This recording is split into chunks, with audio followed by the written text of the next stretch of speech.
Hello, I'm John Schneider. As a kid, I'd come to the New Jersey Bayshore to visit my Grandma Vi and take home movies of what I saw. Today I live here, produce video documentaries, and recently shot this boat at night with my video camera. Where is the Jersey Bayshore?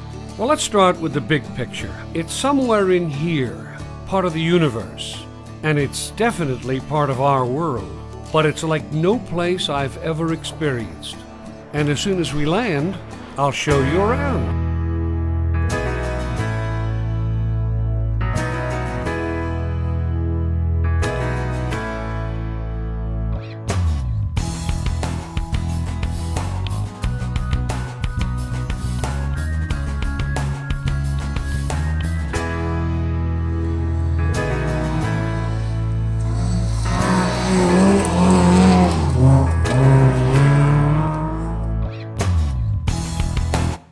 We're here at Watkins Glen, the 6-hour race. It's another endurance race. We're going to be doing it with 2 drivers.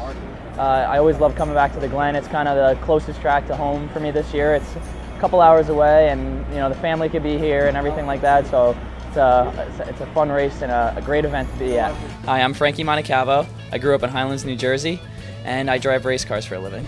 Frankie Montecalvo grew up in Highlands, New Jersey, which is part of the New Jersey Bayshore and located right across from Sandy Hook. Today, in his early 20s, he's a professional race car driver, and I'm going to talk to him on today's show.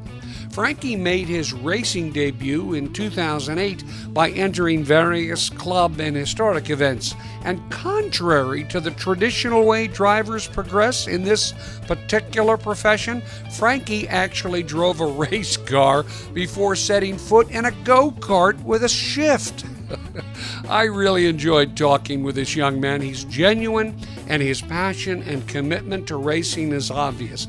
Case in point, he chose to race at Watkins Glen instead of attending his high school graduation. Now, as a teacher, I'm a little surprised, but as a race car enthusiast, I like his determination. If race car driving was a betting game, I'd definitely bet on Frankie. He's already won or placed in a number of world-class races, such as Le Mans, Sebring, and the historic Rolex Endurance Series. He's driven almost every exotic car there is to drive, and many believe he is well on his way to being one of the top drivers in the field. And when he's not racing, Frankie is home right here on the waterfront of Highlands. He loves boating, jet skiing, wakeboarding, snowboarding, and restoring cars. And he's jumped out of a plane a few times with a parachute, of course. And he enjoys physical fitness, strength, and health training, and those are some of his hobbies. I had the pleasure of speaking with Frankie on his family's boat. I can't picture being anywhere else living-wise than here. I mean, I've traveled everywhere for racing, across the ocean, different countries here and there, and I always love coming home. It's a place I enjoy, and I really couldn't find a better place. And do you like clams, Frankie? I do. I like soup. That's all the clams I eat, clam chowder, but from bars. I'm just curious, you're a race car driver, but do you also drive fast boats? I drove some fast boats. Growing up, my dad had a Jersey skiff, and then also had a Baja with a couple motors in it, so it was fun to grow up driving all those. Now, I know you're only in your 20s, but have you seen Highlands change over the years? Highlands, I feel it's always been a nice little beach town, but I feel it's been, coming maybe a little to more commuters going into New York and people working there, but I couldn't see a very big change through growing up. Your family owns Bayshore Recycling. How many years have you had it? I want to say Bayshore Recycling has been around maybe 25, 30 years. It's been around as long as I have, so. And have they put you to work over there? Oh, yeah. And what do you do for Bayshore Recycling? I do everything. I help out my father, help out my mom. But, I'll do everything from running machines to helping out on the floor and, doing a little bit of everything. And how often do you get out and race? I actually leave tomorrow, go to Indianapolis. And but we have around 12 races a year, depending on what racing series I do. Last year I competed in the European Le Mans series and in Grand Am, so I did about 22 races last year, different countries, different states, all over. You've met some legends, haven't you? Yeah, I've been very lucky to meet a lot of cool race car drivers that back when they were racing, it was very, very, very dangerous. Not that it's not dangerous now, but when they had no safety and, you crashed, you lost your legs or limbs and stuff like that. What legendary race car driver have you met who impressed you? I would say David Piper. He was a racing legend that raced in Europe and in 24 Hours Le Mans, and he was telling some stories about the actual accident where he lost his leg, and then he just remembers waking up, being ejected from the vehicle and looking around and just, the car being around him and just in pieces, and how he was still alive after that wreck like that. I saw a photograph of you in a little car when you were young. What was that? A go-kart? Yeah, was that a go-kart? Yeah, it was a go-kart. Where did you race that around here? I think that picture is actually taken in my driveway when I was very, very young. I think I got a go-kart around 2.5, 3 years old, around somewhere like that, and I was actually so short my dad had to put some wooden blocks on the pedals so I could reach him. But when I first got it, he got it for me for Christmas, and I actually went into the garage and saw it, and I started crying and being a little aggravated with it, and he's like, "What's wrong?" Because I saw the wooden blocks on the pedals. I thought you had to pedal it. It didn't have a motor on it. But when he started it up, I actually was really happy and got to drive it around. Did you ever play with those remote control cars, those RC cars, when you were a kid? Yes, I definitely had some RC cars growing up, building the gas, nitro cars and all that. But the thing I hated about those is I couldn't be driving them. I was controlling them. I'm a very seat-of-the-pants driver, and I don't know if that was because I grew up driving at such a young age, the machines and the go-karts and the dirt bikes, that I couldn't get my head around driving an RC car because I couldn't feel the sensation. And I built it because I liked the mechanics of it, but I could not get the thrill out of driving it. So I stopped after a couple of them. And I liked working on, the dirt bikes and the jet skis and the boats and everything like that because it was something I could physically get in and drive. And just curious, did you put together car models? I definitely did those, I'd say build some muscle cars and stuff like that, but again, it was I got the same sensation of pulling an engine apart at a young age and doing that. So I was very lucky to be able to work in the mechanic shop when I was a kid and learn and take away from that. What was your first real car? First car. And what was it? What car I drove every day was a pickup because I had to use it for work. But the first car I actually got was 1973 Camaro with my father. We both purchased it and restored it and did a lot of work to it. What color was it? It was green. What about the interior? Black. Still have the car. Did you accelerate full out on some lonely road with that car? Yeah. Yeah, did you? Yeah. A little bit here, a little there. How did you get the bug for racing? Would like to say probably from the early age of the go-karts, and then I, after the go-kart, got a quad and a dirt bike, and then started doing some motocross events and doing little stuff here and there, and then got into drag racing. So, ever since I could basically walk or work on something, I've been trying to make it faster, race it, do this, do that. And even with the boats and the jet skis, racing the jet skis out here and, working on them and doing a little bit here and always just finding that little bit faster. What have been some of the highlights of your career so far? This year, we finished 4th at the 24 Hours Le Mans. We had a great race going. We probably would have finished 2nd, but we actually had 2 flat tires during the race. And at Le Mans, it's a 4-minute lap time, so it's a very, very, very long track. I think it's like 8.5, 9 miles. So when you get a flat tire, you have to slow down quite a bit, obviously. Not just because you can't drive that fast, but because if the tire starts to explode from no air being in it, it will damage the car worse. So you have to really slow down. So we lost a lot of time with those 2 punctures. So we were about 30 seconds away from 3rd place after 24 hours, which is pretty intense. And then without those 2 tires, we did the math, and we would have finished 2nd without any other issues. So, have you had any close calls? I've had some very close calls. I had 2 crashes this year so far. I had a big crash at Sebring at the 12 Hours.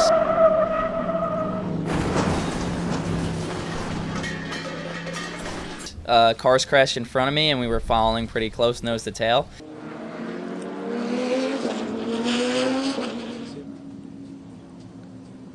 Was leading the race at the time, and was lapping those cars that crashed in front of me, and they crashed, had nowhere to go.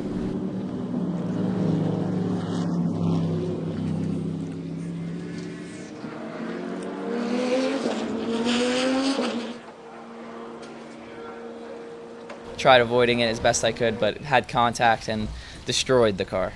So we went from first to last. But it was a big hit. The car was actually totaled, and we had to get a new car for the next race. And I think they did a test. It was like 9.5 Gs on the impact. But with the safety we have nowadays, I walked away with no cuts or bruises, just a little adrenaline. Now, how soon does your mother know something like that when it happens? She heard pretty quick. Word travels fast. But after I got checked out by the medical staff and everything like that, I gave her a call, and I think she saw the interview before she actually talked to me on TV, because that race was live at Sebring. So she saw I was okay and that I was good. But as soon as I made the phone call to her, she knew I was a little aggravated with the situation after she saw the interview. Frankie, what's the fastest Fastest you've I've gone is probably at the 24 Hours Le Mans. It has one of the longest straightaways we race on. It's actually broken up into 3 straightaways. It's called the Mulsanne Straight, but it's we probably get around 190, almost 200 miles an hour there every lap. After the Mulsanne, there's a lot of fast and high-speed corners and stuff like that you'll really feel the Gs. And I think the most Gs I've seen in the race car is probably around 3.5, 4 Gs in each corner. Going straight, everyone's like, oh, what's it like going to 190 miles an hour, 200 miles an hour? And it's relative, everyone around you is doing that speed. It's on a racetrack, and it's not like you're, looking at a tree when you're going by. You're looking down the road. So you really only notice the speed when you get to the braking points in the corners and when you're going through the corner. My favorite course is Mosport in Canada. It's a very, very, very high-speed track that's been around for, I think, since the 50s, maybe a little before. They actually had a Formula One race there, and it's a course where it demands a lot of respect, because when you go off, you hit a concrete wall or a divider. It's not like there's a newer course where they have a lot of room in between where you can slow down before you hit something. But it's a very, very cool course. When you're on the roads around the Jersey Bayshore, how do you keep yourself from going fast? Yes, I have to go slow, and that's a good thing that I drive a truck most of the time, because it keeps me driving slower and not getting myself into trouble. Have you taken your sister for a fast ride? I actually have. In the race car one time in Florida, we had a private test day, and they let us, one of the race cars we had, they put another seat in, so it was fun to take them around. If you don't have one already, what is your dream car? What car would you love to drive or own? Dream car to race. There's a lot of cool historic cars that I've always liked to race, with like the Porsche 962s and 917s that were, very dangerous, but they have so many cool, like almost personalities to the cars that the historic race cars do. So some of those, the Sebring winners of the 80s and 90s would be really cool to take out. And what is the strangest, most exotic car that you've ever seen?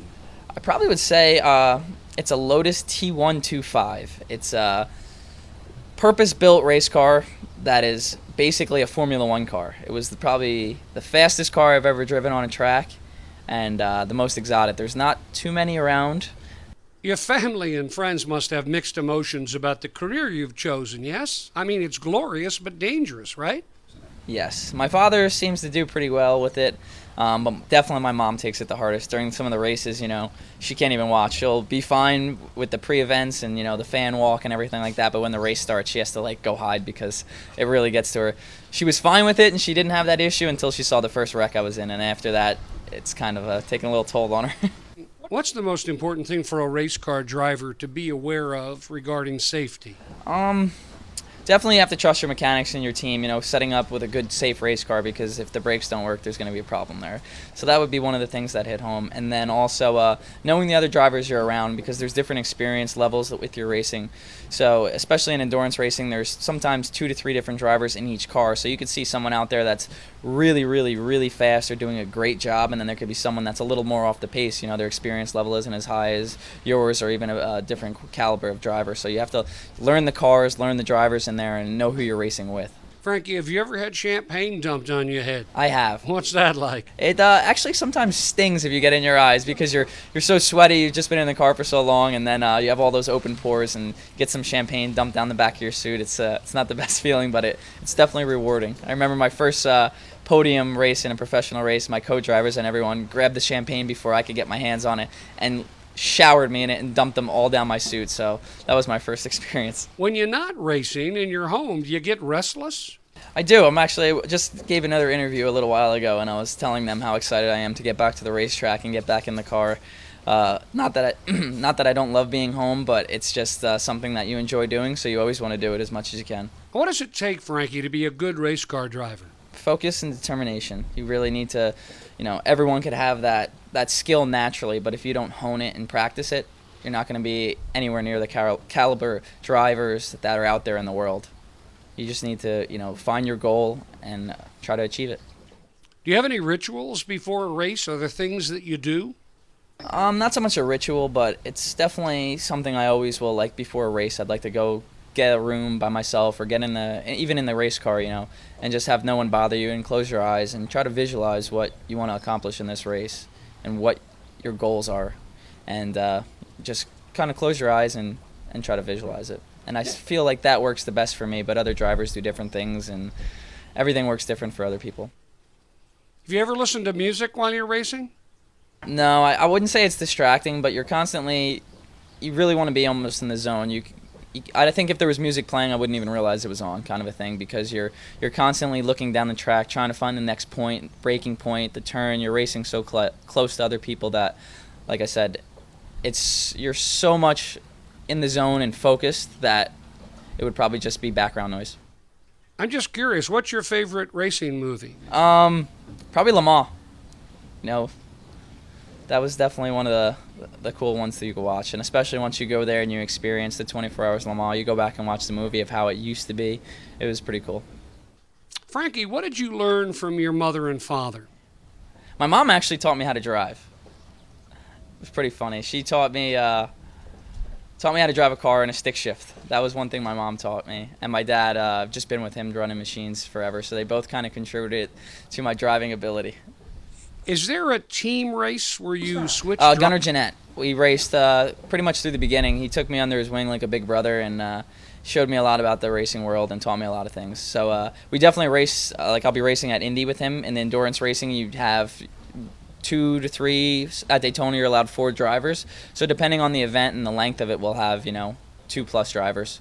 What kind of racing haven't you done? I'd love to do some off-road racing, in like the Baja 1000s. That's definitely a race I want to really compete in, and maybe some rally driving one day. You have a whole bunch of trophies, don't you? I do. I have a few from throughout the years. What's the strangest place you've raced? Dubai. It was almost like a different world. It's very, very, very different over there, with can't hold hands in public, and shorts are disrespectful to wear. I remember I went to the airport wearing shorts, and I'm in the customs line, and I'm like, I'm the only person wearing shorts here. There's got to be a problem. And then I leaned over to a couple of my buddies that were traveling together, and I'm like, are you not allowed to wear shorts? And they're like, it's not that you're not allowed, it's just frowned upon. So it was a little learning and wake up over there. Now, where can people, if people are interested in racing here at the Jersey Bayshore, where can they go to see a race in person? There's actually one in New Jersey. It's Millville. It's very close to Pennsylvania border, and it's about 2.5 hours. And then there's another track in Connecticut, in Lime Rock, which we do not race at these races. It kind of changes on the schedule throughout the years. I mean, I've raced at Millville a couple times, at Lime Rock a couple times. It really depends when they put them on the schedule as a racing series. Right. But those are the 2 closest tracks. What do you enjoy about racing? I love the mechanics of the cars. I've always liked driving everything, and I also love just working on them. So it's like one thing being in touch with the car, I should say, and pushing the limits. Do you ever talk to yourself in the car when you're in a race? No, I couldn't really? Remember that. So I think sometimes you might get a little aggravated with some other drivers and say some words that we probably shouldn't mention right now, but that might be it. How stressful is racing to you, both mentally and physically? I would say definitely, because racing is such a mental sport that everyone really doesn't, I would say, put together of how mentally exhausting racing is, because you're just out there on the limit of the car, the machinery, and your body. I mean, it puts a lot of stress on you physically, but once you're physically fit, then the game is pretty much mental. And I mean, going out there when you're a young driver, when I was first starting, learning to drive a race car was one thing, but going out there and pushing your mind and body to the limit in the heat is really, really another thing, because you'd get out of the car and you'd feel okay, and then you'd almost just want to collapse after some of the races were so hot, but just because you're just so mentally exhausted, and you're like, oh, I have to get back in the car now in an hour or so when the other guy's done racing. So it's definitely taught you a lot about what you could do with your mind and how far you could push yourself. Now, if somebody's interested and they want to get into the profession, what should they do?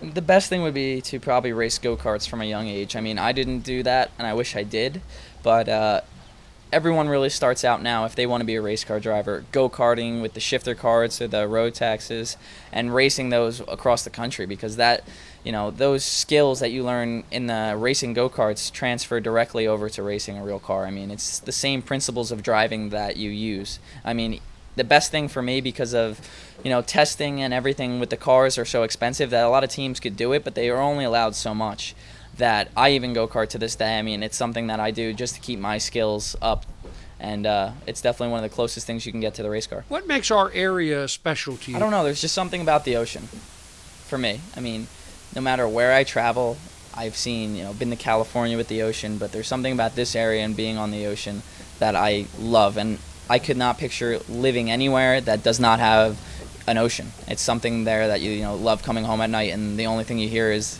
the quiet and the waves breaking on the beach. It's just something I love and will never want to leave. Do you ever worry? You ever get worried before a race? The one time I've actually had a worry is at the 24 Hours Le Mans, and I've never had that in racing, and the reason was because I crashed the car twice in practice, and I've never done that. And I got a little worried when the race came and it was the first time for me to get in the car, but then I just kind of zoned out and focused on what I had to do, and had 24 hours of driving without any issues. So I mean, it was sometimes those things happen in practice where it's out of your control and you misjudge something because someone did something differently on the track, and you have a little accident, but you got to look past those, and the only way you could do it is move forward. It was a pleasure talking with you. Thanks. No, thank you for coming by. Well, I enjoyed the interview so much with Frankie, and I asked him, because I always wanted to do a music video featuring a race car driver, I asked him if I could do a music video featuring him along with my music, and to my delight, he said yes.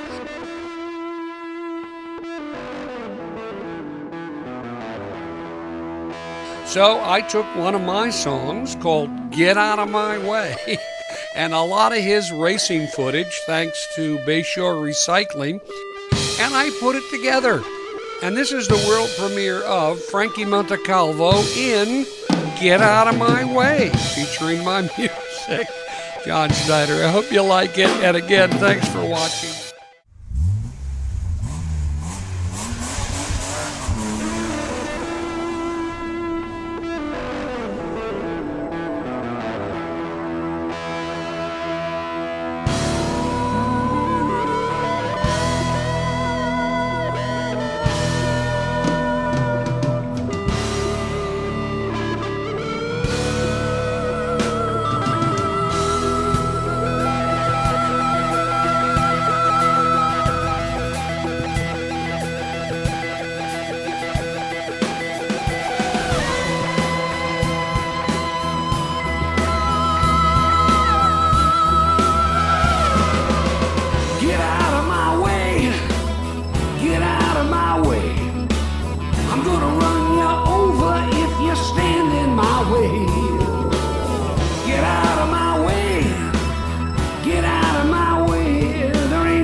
Inside me to make me want to stay. Get out of my way, get out of my way. I don't care now what you want to do or say. Get out of my way, get out of my way. You ain't coming with me, baby, there just ain't no way. Get out of my way.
There it is. I hope it goes viral. If you'd like more information about Frankie, visit BayshoreRacing.com. And he is just such a great guy. And also, if you need or want more information about the Jersey Bayshore and all there is to see and do here, please do visit us at jerseybayshore.com. And if you have any ideas for a future program or you'd like some information about the Jersey Bayshore, please do contact us at that website. Anyway, I'm John Schneider, and I'll see you next time on Jersey Bayshore Country. Goodbye, everybody.